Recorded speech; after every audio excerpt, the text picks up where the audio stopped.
Hmm.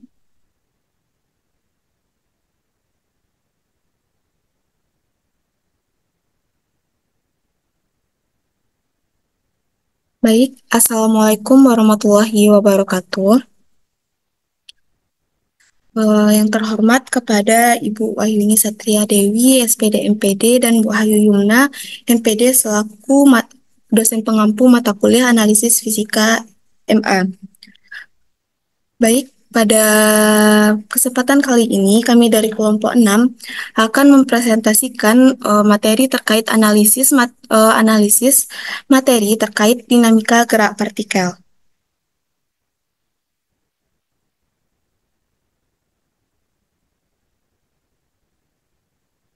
Adapun anggota kelompok 6 sendiri yaitu saya sendiri Zara Salsabila Wedi dengan NIM 21033138 dan rekan saya Sonia Citra Dewi dengan NIM 21033042.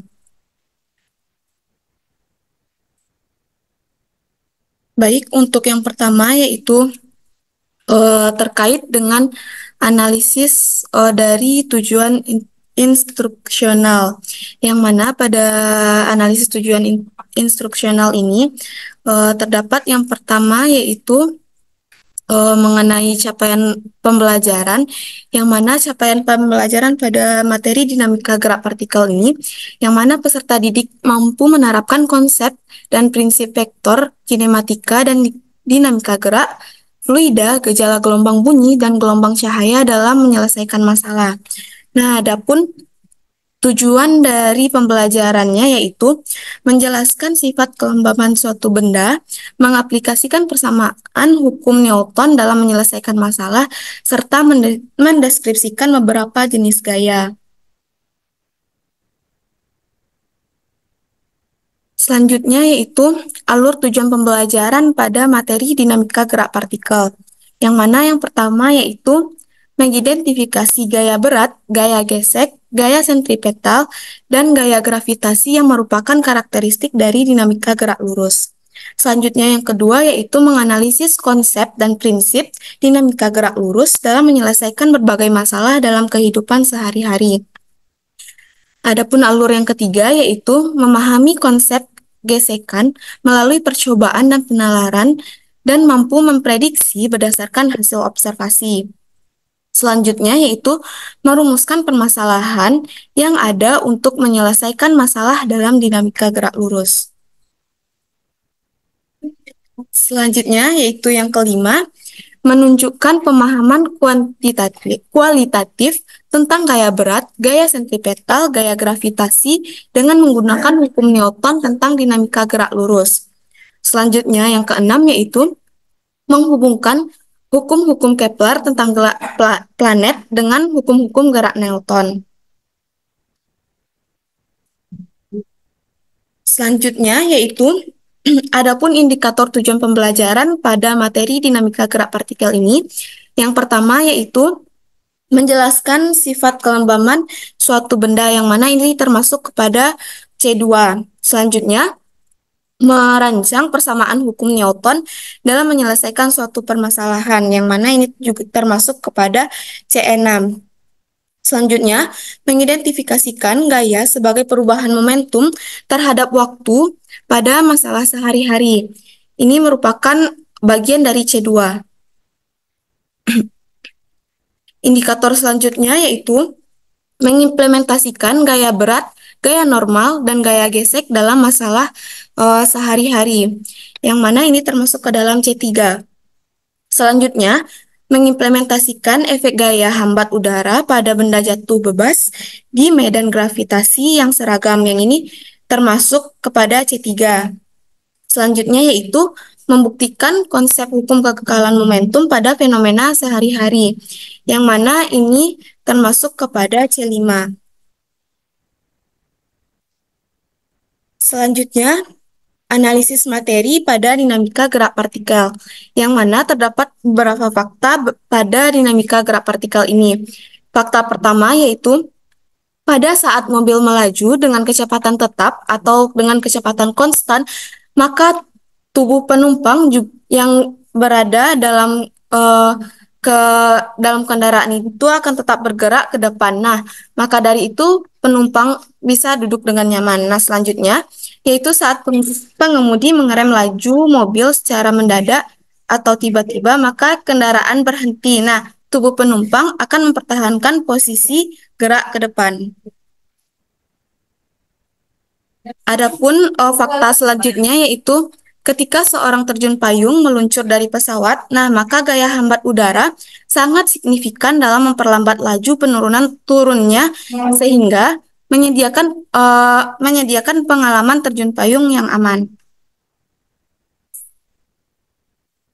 Adapun fakta selanjutnya yaitu pada ketika dua mobil bertabrakan. Nah, maka hukum kekekalan momentum menyatakan total dari momentum sistem itu atau pada kedua mobil yang mana sebelum bertabrakan itu akan sama dengan total momentum sistem setelah bertabrakan. Nah, dengan asalkan tidak ada gaya eksternal yang bekerja pada saat momentum itu terjadi. Nah, dengan kata lain, jumlah momentum antara kedua mobil itu sebelum tabrakan harus sama dengan jumlah momentum kedua mobil setelah bertabrakan. Nah, konsep ini digunakan dalam desain sistem keselamatan mobil untuk mengurangi dampak tabrakan dan melindungi penumpang. Selanjutnya yaitu analisis materi pada bagian konsep, yang mana konsep pada dinamika gerak partikel itu yang pertama yaitu pada hukum 1 Newton yang mana menyatakan benda diam akan tetap diam dan benda bergerak dengan kecepatan tetap akan tetap bergerak dengan kecepatan tetap apabila gaya total yang bekerja pada benda itu adalah nol, yang mana Newton ini menyederhanakan persamaannya itu dengan sigma F sama dengan nol. Adapun konsep selanjutnya yaitu pada kecenderungan mempertahankan keadaan gerak yang disebut dengan kelembaban atau inersia, yang mana semua benda memiliki sifat kelembaban atau inersia. Nah, jika kecepatan benda ini diubah, maka sifat kelembabannya akan menghambat perubahan gerak tersebut. Nah, semakin besar massa benda, maka sifat kelembaban semakin besar. Selanjutnya, secara matematis, gaya F ini didefinisikan sebagai turunan waktu dari momentum, seperti yang ditunjukkan dengan rumus, yang mana itu F sama dengan dP per dt, yang mana F itu merupakan gaya, sedangkan dP merupakan momentum, dan dt adalah waktu. Nah, yang mana gaya ini merupakan konsep dalam fisika yang didefinisikan sebagai perubahan momentum suatu benda dalam terhadap waktu. Nah, yang mana ini menunjukkan gaya yang bekerja pada sebuah benda itu akan sama dengan perubahan momentum benda per satuan waktu. Selanjutnya, konsep yang terakhir yaitu pada hukum kekekalan momentum yang menyatakan momentum total sebelum dan sesudah tumbukan itu adalah sama, yang mana hukum ini berlaku pada keadaan apapun selama interaksi antar dua benda. Selanjutnya, analisis materi terkait dengan prosedural, yang mana pada prosedural ini dapat dilakukan pada percobaan yang berkaitan dengan materi dinamika gerak partikel. Seperti contohnya itu pada topik hukum kekekalan momentum, yang mana nantinya siswa dapat menguji apakah suatu benda itu dapat melakukan lenting sempurna, lenting sebagian, ataupun tidak lenting sama sekali. Untuk selanjutnya yaitu terkait dengan analisis materi pada metakognitif yang akan dilanjutkan oleh Sonia. Kepada Sonia disilakan. Baik, terima kasih kepada moderator. Selanjutnya saya Sonia Citra Dewi akan melanjutkan analisis materi, yaitu selanjutnya mengenai metakognitif, di mana yang pertama itu pemantauan pemahaman, di mana memantau pemahaman pribadi tentang konsep kelembaban dan mengidentifikasi area yang memerlukan klarifikasi atau pemahaman yang lebih lanjut. Dan yang kedua yaitu mengenai penggunaan strategi pembelajaran, di mana mengenali strategi pembelajaran yang efektif seperti membaca teks, menonton video, atau berdiskusi dengan sesama untuk memahami sifat kelemahan suatu benda.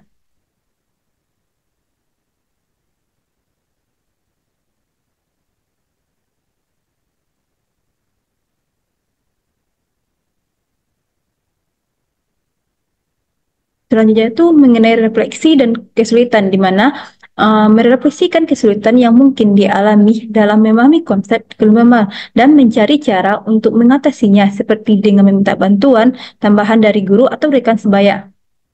Yang keempat yaitu mengenai penilaian diri, di mana mengevaluasi pemahaman pribadi tentang konsep kelembaman dan mengidentifikasinya dengan langkah-langkah untuk meningkatkan pemahamannya di masa depan, seperti dengan mereview kembali materi atau mempraktekkan soal-soal latihan.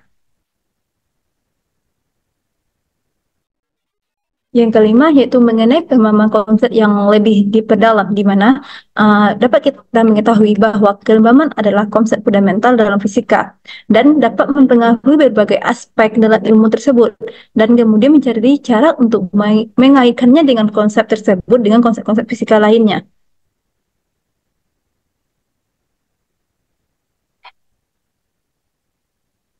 Selanjutnya yaitu mengenai analisis evaluasi, di mana di sini terbagi atas tujuan pembelajaran, tingkat kesulitan, indikator soal, dan soal. Yang pertama yaitu tujuan pembelajaran T1, tingkat kesulitannya C2, di mana di KKO C2 itu terdapat menjelaskan, di mana indikator soal itu menjelaskan sifat kelembaman suatu benda. Dengan sebuah soalnya itu sebuah mobil sedan bergerak dengan kecepatan konstan sebesar 20 meter per sekon. Saat tiba-tiba rem diterapkan, mobil tersebut berhenti dalam waktu 5 detik. Massa mobil tersebut adalah 1000 kg. Tentukanlah gaya gesek yang bekerja pada mobil selama proses pengereman tersebut. Yang kedua yaitu dengan tujuan pembelajaran T2, tingkat kesulitannya C6, di mana di C6 itu kita merancang. Indikator soal itu merancang persamaan hukum Newton dalam menyelesaikan suatu permasalahan dengan sebuah soalnya itu contoh soalnya sebuah mobil bergerak dengan kecepatan konstan sebesar 30 meter per sekon di jalan lurus. Ketika mobil tersebut tiba di sebuah tikungan, pengemudi melakukan akselerasi yang menyebabkan mobil belok dengan percepatan sebesar 3 meter per sekon kuadrat. Massa mobil adalah 1200 kg, dan hitunglah gaya resultan yang bekerja pada mobil ketika berbelok tersebut. Selanjutnya itu tujuan pembelajaran T3 dengan tingkat kesulitannya itu C2, yang dimana dalam KKO itu terdapat di mengidentifikasinya dengan indikator mengidentifikasikan gaya sebagai perubahan momentum terhadap waktu pada masalah sehari-hari, dengan contoh soal berupa seorang anak dengan massa 40 kg sedang bermain skateboard di jalanan. Awalnya skateboard tersebut diam, kemudian anak itu mendorongnya dengan gaya konstan sebesar 50 Newton selama 2 detik. Tentukanlah percepatan anak tersebut dan kecepatan akhirnya setelah mendorong skateboard tersebut.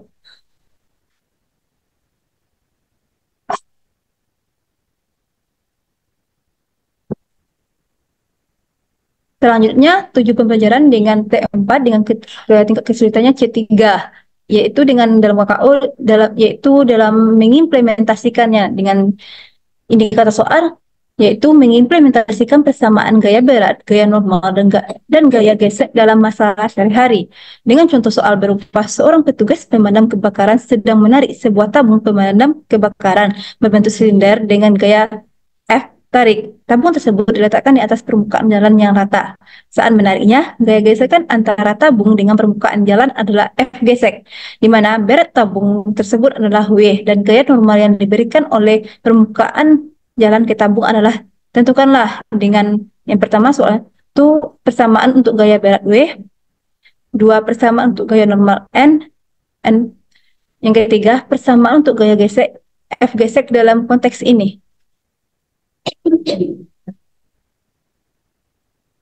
Selanjutnya tujuan pembelajaran dengan T5, tingkat kesulitannya C3. Sama dengan yang tadi, yaitu dalam KKO kami mengambil mengimplementasikannya. Indikator soalnya tuh yaitu mengimplementasikan efek gaya hambat udara pada benda jatuh bebas di medan gravitasi yang seragam. Di mana contoh soalnya tuh yaitu sebuah bola yang memiliki massa m sama dengan 0,1 kg dilemparkan secara vertikal ke atas dengan kecepatan awal P0 sama dengan 10 meter per sekon di suatu tempat di bumi. Dengan mempertimbangkan gaya hambat udara yang diberikan oleh udara sepanjang lintasan, jelaskanlah bagaimana gaya hambat udara mempengaruhi gerak vertikal bola tersebut. Yang terakhir itu tujuan pelajaran dengan T6, di mana tingkat kesulitannya itu C5 dengan indikator soal yaitu membuktikan konsep hukum kekalahan momentum pada fenomena sehari-hari. Dengan contoh soalnya itu berupa sebuah balok bergerak di atas permukaan licin dengan kecepatan 5 meter per sekon, kemudian menumpuk balok yang lain dengan diam. Setelah tumpukan balok pertama bergerak ke kiri dengan kecepatan 1 meter per sekon, seperti yang telah ditunjukkan pada gambar di bawah ini, di mana kita bisa menentukan kecepatan balok kedua setelah tumbukan dan energi yang hilang saat tumbukan.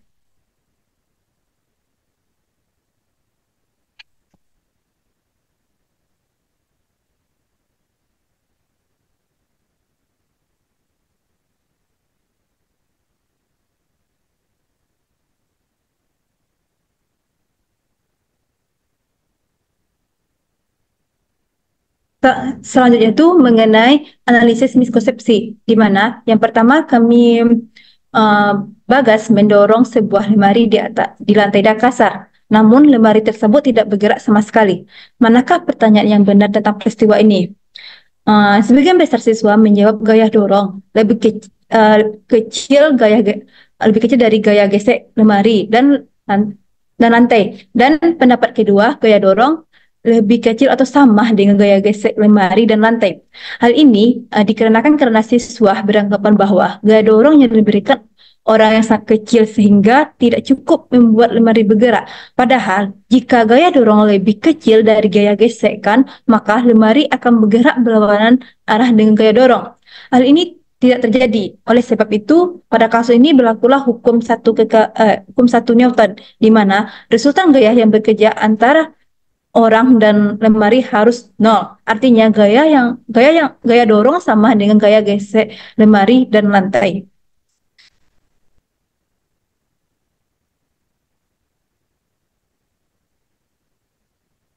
Yang kedua, Mr.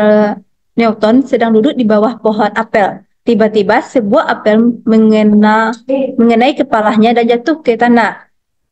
Pertanyaan yang benar tentang peristiwa ini adalah, yaitu sebagian besar siswa beranggapan bahwa gerakan vertikal yang jatuh ke bumi atau bukan bumi yang jatuh ke apel terjadi karena gaya tarik bumi pada apel besar dari gaya tarik apel pada bumi. Siswa semakin yakin dengan pilihan jawaban ini dikarenakan pada soal disediakan pilihan alasan bahwa massa bumi lebih besar daripada massa apel, sehingga bumi lebih lembab dan medan gravitasi lebih besar daripada medan gravitasi apel. Siswa tidak memahami bahwa gaya tarik-menarik yang terjadi pada bumi dan apel adalah pasangan gaya aksi dan reaksi. Pasangan gaya aksi-reaksi selalu memiliki nilai yang sama besar, namun arahnya yang berlawanan. Oleh karena itu, jawaban yang tepat untuk soal ini adalah gaya tarik bumi pada apel sama dengan gaya tarik apel pada bumi. Dikarenakan pasangan gaya aksi-reaksi besarnya sebanding dengan massa bumi dan apel.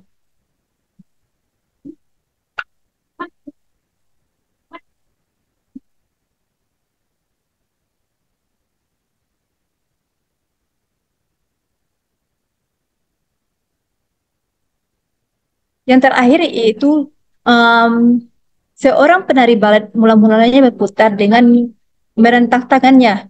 Tiba-tiba ia merapatkan tangannya ke tubuhnya.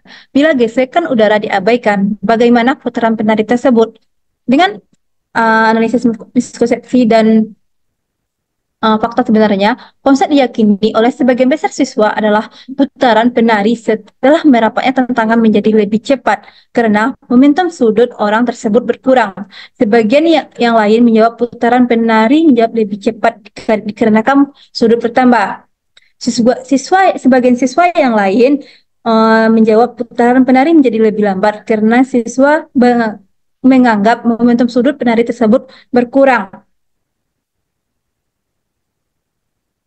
Ini merupakan konsepsi-konsepsi jika tidak ada yang salah. Momentum sudut bersifat kekal, tidak ada gaya dan torsi luar yang mempengaruhinya.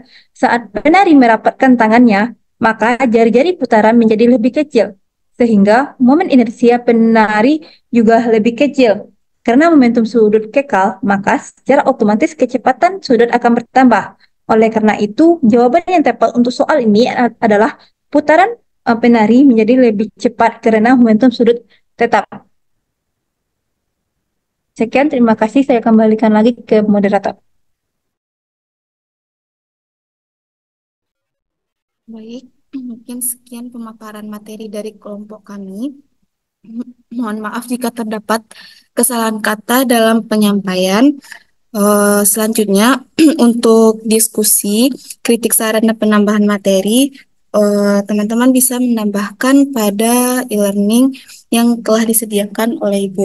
Mungkin sekian presentasi dari kelompok 6. Mohon maaf jika terdapat kesalahan. Saya sudahi dengan wabillahi taufiq wal hidayah. Wassalamualaikum warahmatullahi wabarakatuh.